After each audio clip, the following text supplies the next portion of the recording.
Jyoti Malhotra, travel with জো। জ্যোতি মালহোত্রাকে গ্রেফতার করা হয়েছে দেশের বেশ কিছু সেন্সিটিভ তথ্য পাকিস্তান এজেন্টদের হাতে তুলে দেওয়ার অপরাধে। এই ইউটিউবারের ফলোয়ার হচ্ছে প্রায় 3,77,000-এর মতন।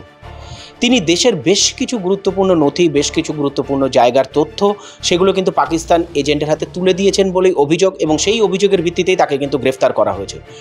তাকে গ্রেফতার করার পর বেশ কিছু গুরুত্বপূর্ণ তথ্যও কিন্তু তদন্তকারী সংস্থারা তারা হাতে পেয়েছেন। যেটা জানা যাচ্ছে 2023 সালে তিনি প্রথম পাকিস্তানে যান এবং পাকিস্তান বেস করে তিনি বেশ কিছু ভিডিও থেকে আরম্ভ করে সেখানকার বেশ কিছু জায়গার ছবি তার ইউটিউবে দেন।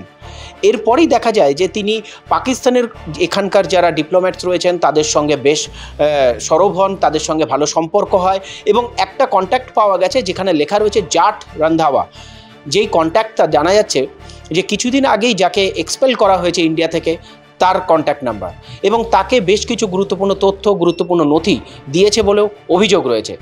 এরপরই তদন্তকারী সংস্থারা তদন্ত শুরু করে এবং যেটা দেখা যাচ্ছে যে তিনি এর মধ্যে বেশ কয়েকবার বিদেশেও গেছেন এবং বিদেশে গিয়ে তার যে ভিডিও রেকর্ডিংস থেকে আরম্ভ করে তার বেশ কিছু তথ্য, সেখানে গিয়ে ঘোরা, সেখানে থাকা, সেই জায়গারও তথ্য কিন্তু ছবি থেকে আরম্ভ করে সেগুলো যারা তুলে দিয়েছেন মনে করা হচ্ছে সেগুলো সবই হচ্ছে পাকিস্তান এজেন্ট যারা তারাই করেছেন এগুলো।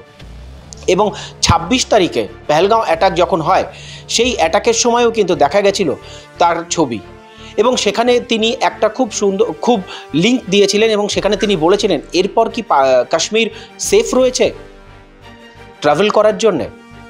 বেশ কিছু জিনিস তার নামে উঠে আসে, সেগুলোকেই খতিয়ে দেখা হয় এবং তারপরেই শুধু তাকেই নয়, এরকম 6 জন ব্লগার যারা ট্রাভেলের ব্লগ এবং অন্যান্য ব্লগ যারা করেন তাদেরকে গ্রেফতার করা হয়েছে এই সূত্র ধরেই। এবং এখানেই মনে করা হচ্ছে তারা পাকিস্তানের বেশ কিছু ভালো জিনিস, তাদের গুরুত্বপূর্ণ তথ্য পাকিস্তানের হাতে তুলে যেরকম দিয়েছেন সেরকম পাকিস্তান সেফ, পাকিস্তান হয়ে প্রচারও চালিয়েছেন বলে তাদের বিরুদ্ধে অভিযোগ রয়েছে। KTV Shorts।